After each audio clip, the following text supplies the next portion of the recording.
안녕하세요. 다정한 청년의 다일입니다. 오늘은 사랑한다면 잡는 게 맞을지 아니면 놓아주는 게 맞을지 라는 주제로 이야기를 나눠보도록 하겠습니다. 예전부터 이런 댓글이 자주 달리고 또 이런 비슷한 느낌의 질문을 주시는 분들이 많았어요. 각자 이유가 있어서 헤어졌는데 뒤늦게 나의 생각이 바뀌어서 다시 붙잡아도 되는 건지 아니면 포기하고 완전히 사라져 주는 게 맞는 건지 여기서 갈피를 못 잡고 오랫동안 고민에 잠겨 있으신 분들이 많은데 솔직히 말하면 내가 잡고 싶으면 잡는 거고 아니다 싶으면 포기를 하는 게 맞는 거겠죠. 모든 사람의 연애는 서로의 성격, 성향, 가치관, 환경 모두 다 다르기 때문에 정답이라는 게 없다라는 뜻이기도 합니다. 누군가가 본인 스타일만 고집을 하다가 차였으면 그 사람에게 있어서 그 연애는 오답인 거고, 또 반대로 누군가는 내 스타일대로만 연애를 했는데 결혼까지 했다면 그 사람에게 있어서는 이 연애는 정답인 거겠죠. 결국 끝까지 관계를 지켜나간 사람이거나 좋은 결과를 맞이한 사람이라고 한다면 본인이 정답인 거예요. 하지만 아직까지 결과를 보지 못하고 시작 또는 과정 단계에 있으신 분들이라고 한다면 두려움이 있을 수 있기 때문에 오늘의 주제에 대한 제 개인적인 이야기를 전해보자면, 사실 어렵지 않게 판단할 수 있는 게 내가 상대에게 다시 다가갈 때 상대가 거절을 하더라도 그 상태에서 다시 일어나서 직진할 자신이 있고, 혹여나 상대가 받아줬을 때도 예전 같은 잘못을 반복하지 않을 자신이 있으면 다가가는 게 맞는 거라고 봐요. 근데 반대로 물론 거절을 당하게 되면 기분이 좋을 수는 없어요. 조금 힘이 들 수도 있겠죠. 근데 상대가 나를 거절했을 때 나의 일상이 무너지고 건강도 무너지고 이 좌절감에서 헤어나오지 못할 정도로 개미 멘탈이신 분들이라고 한다면 애초에 포기를 위한 노력을 하는 게 맞지 않나 싶습니다. 사실 우리 주위에서도 헤어졌다가 다시 만났다가 반복하는 사례들이 굉장히 많아요. 들어보면 몇 시간 헤어졌다가 다시 만나는 사람들도 있고, 하루 이틀 떨어졌다가 다시 만나는 경우도 있고, 조금 길다 치면 일주일, 열흘 만에 다시 만나는 경우들도 있죠. 사실 이런 건 어떻게 보면 헤어진 것도 아닌 것 같은 헤어짐인 거죠. 근데 어쨌든 두 남녀가 지속적으로 마찰이 생겨서 헤어짐이라는 단어가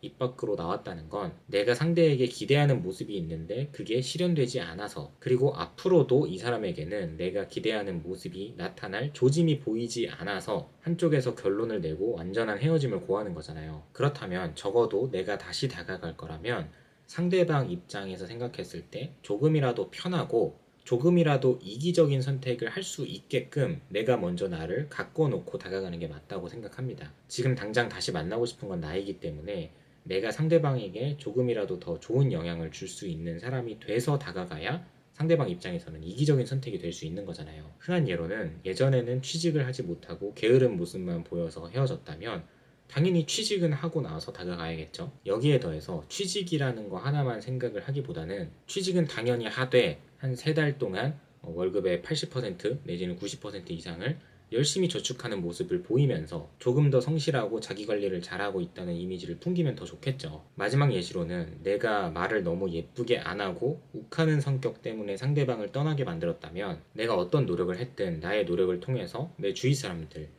예로 엄마, 아빠, 형, 누나, 거기에 더해서 친구들한테까지 인정을 받았다는 이 정도 스토리는 들이밀어야 상대방의 생각이 조금이라도 바뀔 수 있겠죠. 제가 아주 오래전에 약 3년 전에 올렸던 영상에서도 이런 비슷한 말씀을 드렸던 적이 있는데, 만약에 숫자 9999가 답이라고 쳐볼게요. 이럴 때 내가 1111 곱하기 9라는 식을 적어서 상대에게 보여주면 상대방도 너무 쉽게 풀어낼 수가 있어요. 근데 9999라는 답만 적어주고 어떤 식이 오는지를 모르면 이게 덧셈, 뺄셈, 곱하기 어떤 식으로 풀어야 되는지를 모르기 때문에 이 문제를 푸는 입장에서도 골치가 아프다는 거죠. 그래서 상대방이 조금이라도 편하게 계산을 할 수 있게끔 내가 나의 이미지를 만들어 가는 게 굉장히 중요하다는 겁니다. 이런 게 안 되는 사례들이 바로 내가 너를 만날 수만 있다면 앞으로 이렇게 하겠다, 내지는 한 번만 더 기회를 준다면 내가 이렇게 하겠다, 이런 사례들인 거죠. 이 내용을 가지고 생각을 해봐도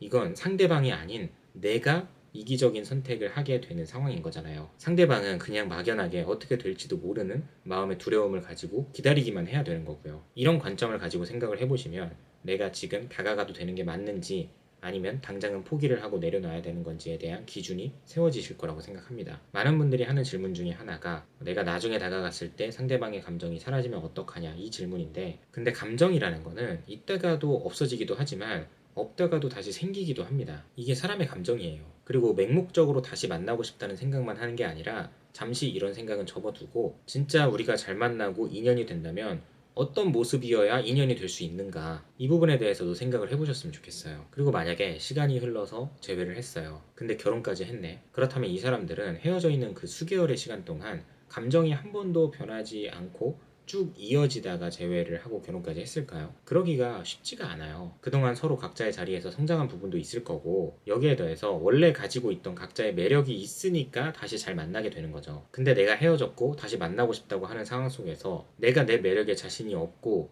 혼자 있을 때도 우울한데 상대방에게 다시 만나달라고 하는 게 이게 맞는 선택일까요? 그래서 시간이 흐르든 말든 더 중요한 건 나 스스로의 자신감과 매력입니다. 어쩌면 이게 없으니까 시간이 더 흐르기 전에 좋은 기억이든 안 좋은 기억이든 어찌됐든 나에 대한 기억이 조금이라도 남아있을 때 결판을 내려고 하는 거죠. 물론 한 사람을 만나면서 한두 번 헤어진 입장이라고 한다면 뭐 이런 게 통할 때도 있기는 합니다. 근데 이런 상황이 많이 반복이 됐고 상대방이 굉장히 단호한 상태라고 한다면 상대방도 나의 이런 모습을 보면서 매력을 더 못 느끼게 되고 우리가 왜 헤어져야만 했었는지에 대해서 스스로 더 큰 확신을 갖게 된다는 걸 알고 계시면 좋을 것 같아요. 네, 오늘도 영상 봐주셔서 감사하고요. 지금까지 다정한 참견의 다일이었습니다.